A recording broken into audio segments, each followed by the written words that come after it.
Welcome to your daily dose of hope. I'm Phyllis Nichols, and I'm glad you're here. Living where we have 4 distinct seasons has always been my favorite.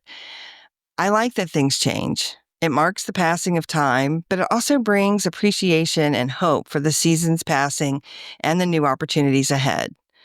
Recently, just the other day, I went to an area of town I haven't been to in a bit. And driving there, I saw all these signals of spring, trees in bloom and daffodils and tulips were blooming. It was really beautiful. And all of that just happened literally just in the last week or so. It feels like overnight we went from winter to spring. Of course, I know it's happened a little more gradually than that, but it really felt like we turned the page for sure. And that got me thinking about the seasons of hope and what they could look and feel like. We know that hope is linked to times of renewal and optimism in life. When we have circumstances and they improve and change, maybe after a challenge or a loss. And that feels similar, I think, to like when spring follows winter. We also have cultural or societal periods, marked by kind of a collective optimism, and that can bring hopefulness as well.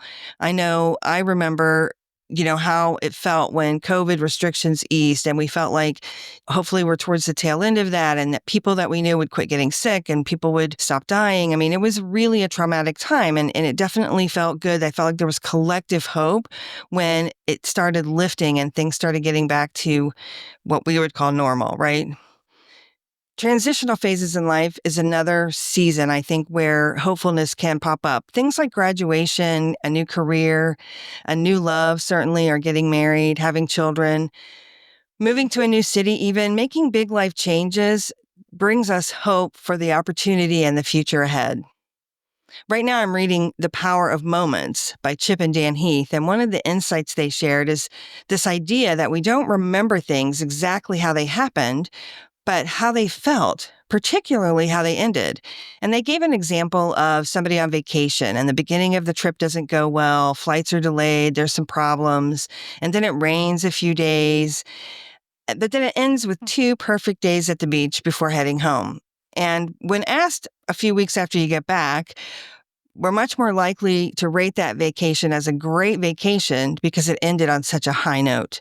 And I think hope works that way too. We can look back at a difficult time or even be going through a hard time right now, and we can still be hopeful and have the memory of hope because we know that this too will pass. Warm days and blooming flowers are ahead. So here's to a season of hope for all of us. Things aren't always perfect for any of us, but we can be thankful for what we have and grateful and hopeful for what's to come.